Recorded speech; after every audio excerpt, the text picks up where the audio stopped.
Hey folks, back at the boring bar here. Got it set up for second cut.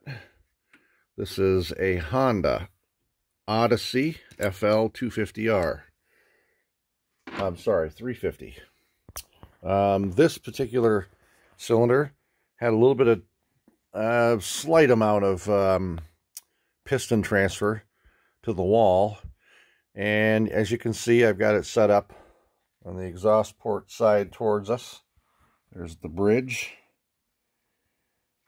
And I did one pass. I've done one pass. And let's see if I can set up my boring bar to bring it down to the bottom. We'll speed it up a little bit. Alright, that's close enough. Manually bring it down the rest of the way. Got our pin locked, and you'll see why this has an issue in a second. So the first pass has been done. Second pass is just being started. And the first pass started like this. I took about 0.6 of a millimeter out. 0.06 of a millimeter, excuse me.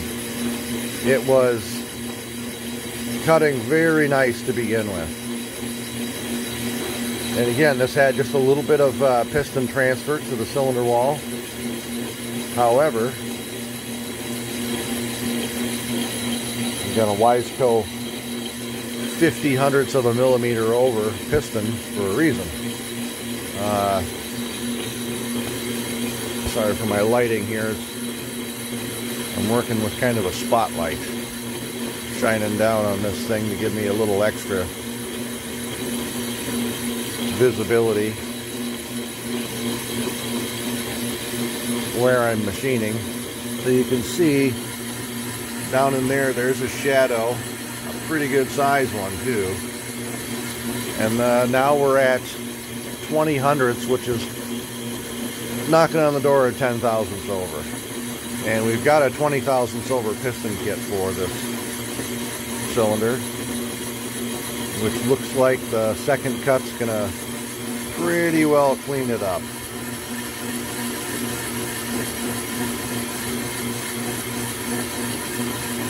And maybe a slight shadow yet around those two transfer ports. On the right-hand side. It's left-hand side as we're looking at it, but it's the right-hand side of the cylinder. And maybe not even that. This might even clean it up. So this cylinder may have cleaned up at the first oversized, 0.25 millimeter. I'm about, I would say I'm about 2 thousandths from that right now. And a Wiseco piston, or Wizco, however you pronounce it,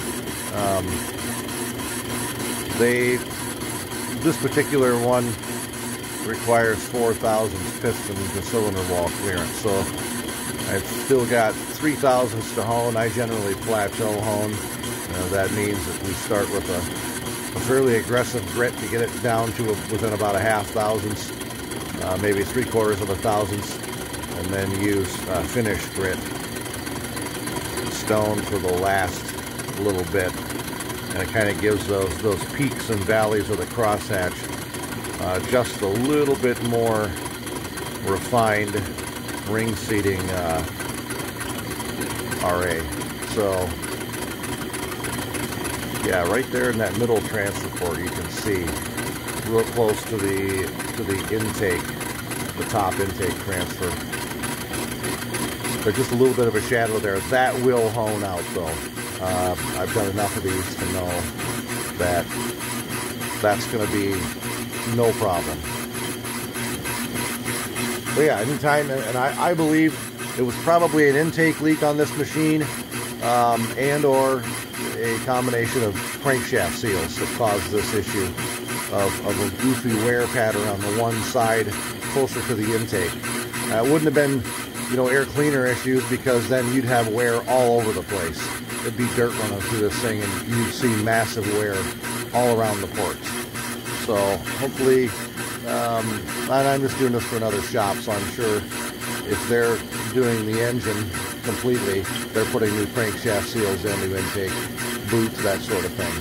So just because the cylinder may look nice and true, you know, at first glance, don't assume it. You either have to set up a dial bore gauge or use a snap gauge and a mic and get the 3 or 4 points of contact on these cylinders, get them checked out to make sure they're nice and true. Otherwise, you put this back together with a standard piston and a standard set of rings, you'd have all kinds of blow-by down on this intake side here.